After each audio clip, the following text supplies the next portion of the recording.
أشهر أكلة شعبية في الشتاء قدوسية وكسكسية، بالذات لما تاكلهم من إيد أبو مريم. مكانه نضيف جدا وفاهم في الصنعة لأنه خبرة أكتر من 15 سنة في المحل بتاعه. عربيته اللي بقت براند وترند في العجم واسكندرية كلها. الراعي الرسمي للدفا في الشتاء، أكلة بسيطة كده ورخيصة لكنها مليانة حب ودفا وسعادة. أنا بقلبها كده كده، وده الشغل اللي كل الناس بيطلع لها كده عشان يبقى هو اكل يحس ان هي كلها مصله في بعضيها. حلوة قوي.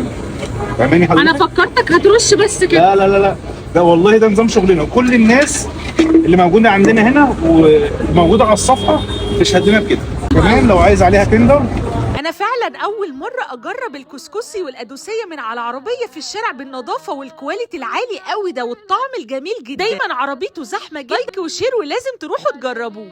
احنا عندنا قدوسيه بالعسل اللي هي كلاسيكيات الشغلانه اصلا. قدوسيه بالعسل، عسل ولبن، لبن وسكر بالسكر. طبعا لو عايز تضيف مكسرات فيه غير النوتيلا واللوتس والكراميل والاوريو. في الميكسات بقى، عايز نوتيلا على لوتس على اي ميكس انت عايزه. وبرده الكسكسي اي حاجه هتخطر على بالك بفضل الله موجود. ده غير بقى ايه السكالانس. السكالانس ده قدوسيه على كسكسي الاثنين مع بعض.